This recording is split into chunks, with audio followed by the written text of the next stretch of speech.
ఈరోజు బైబిల్ చదివారా? రండి దేవుని వాక్యాన్ని చదువుకుందాం. ఆదికాండము 48వ అధ్యాయము. ఈ సంగతులైన తరువాత, ఇదిగో నీ తండ్రి కాయిలాగా ఉన్నాడని ఒకడు యోసేపుతో చెప్పెను. అప్పుడతడు మనష్షే ఎఫ్రాయిములు అను తన ఇద్దరు కుమారులను వెంటబెట్టుకుని పోగా, ఇదిగో నీ కుమారుడైన యోసేపు నీ యొద్దకు వచ్చుచున్నాడని యాకోబునకు తెలుపబడెను.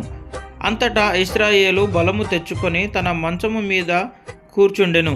యోసేపును చూచి, కనాను దేశమందలి లూజులో సర్వశక్తిగల దేవుడు నాకు కనబడి నన్ను ఆశీర్వదించి, ఇదిగో నీకు సంతానాభివృద్ధి పొందించి నిన్ను విస్తరింపజేసి నీవు జనముల సమూహము మగునట్లు చేసి, నీ తరువాత నీ సంతానమునకు ఈ దేశమును నిత్య స్వాస్థ్యముగా ఇచ్చెదనని సెలవిచ్చెను. ఇదిగో నేను ఐగుప్తునకు నీ యొద్దకు రాకమునుపు ఐగుప్తు దేశములో నీకు పుట్టిన నీ ఇద్దరు కుమారులు నా బిడ్డలే. రూబేను షిమ్యోనుల వలె ఎఫ్రాయిము మనష్షే నా బిడ్డలై యుందురు. వారి తరువాత నీవు కనిన సంతానము నీదే. వారు తమ సహోదరుల స్వాస్థ్యమును బట్టి వారి పేర్ల చొప్పున పిలువబడుదురు. పద్దనరాము నుండి నేను వచ్చుచున్నప్పుడు ఎఫ్రాతాకు ఇంకా కొంత దూరమున నుండగా మార్గమున రాహేలు కనాను దేశములో నా ఎదుట మృతి పొందెను. అక్కడ బెత్లెహేమును ఎఫ్రాతా మార్గమున నేను ఆమెను పాతిపెట్టితినని యోసేపుతో చెప్పెను. ఇశ్రాయేలు యోసేపు కుమారులను చూచి, వీరెవరని అడగగా, యోసేపు, వీరు నా కుమారులు, వీరిని ఈ దేశమందు దేవుడు నాకు అనుగ్రహించినని తన తండ్రితో చెప్పెను. అందుకతడు, నేను వారిని దీవించుటకు నా దగ్గరకు వారిని తీసుకొని రమ్మనెను. ఇశ్రాయేలు కన్నులు వృద్ధాప్యము వలన మందముగా ఉండెను గనుక అతడు చూడలేకపోయెను. యోసేపు వారిని అతని దగ్గరకు తీసుకొని వచ్చినప్పుడు అతడు వారిని ముద్దు పెట్టుకొని కౌగిలించుకొనెను.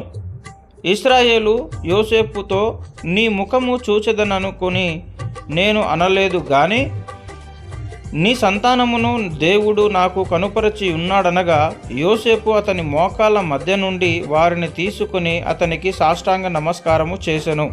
తరువాత యోసేపు ఇశ్రాయేలు ఎడమచేతి తట్టున తన కుడి చేత ఎఫ్రాయిమును, ఇశ్రాయేలు కుడి చేతి తట్టున తన ఎడమ చేత మనష్షేను పట్టుకొని వారినిద్దరిని అతని దగ్గరకు తీసుకొని వచ్చెను.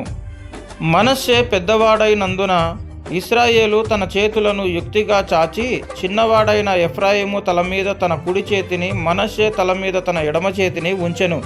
అతడు యోసేపును దీవించిన పితరులైన అబ్రహాము, ఇస్సాకులు ఎవనెదుట నడుచుచుంటిరో ఆ దేవుడు, నేను పుట్టినది మొదలుకొని నేటి వరకును ఎవడు నన్ను పోషించెనో ఆ దేవుడు, అనగా సమస్తమైన కీడులలో నుండి నన్ను తప్పించిన దూత ఈ పిల్లలను ఆశీర్వదించును గాక.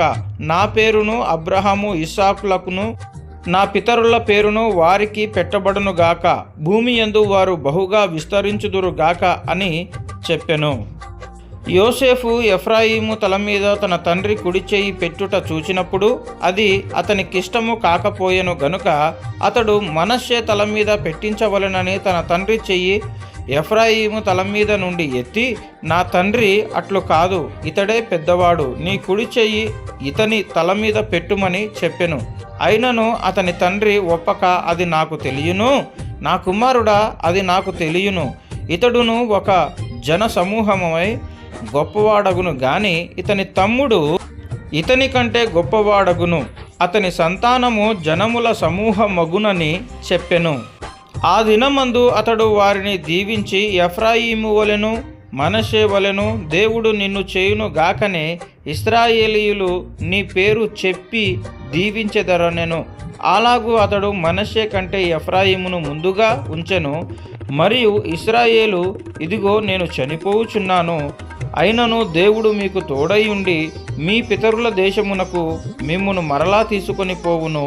నేను నీ సహోదరుల కంటే నీకు ఒక భాగము ఎక్కువగా ఇచ్చి తిని, అది నా కత్తితోనూ నా వింటితోనూ అమోరీయుల చేతిలో నుండి తీసుకొంటినని యోసేపుతో చెప్పెను.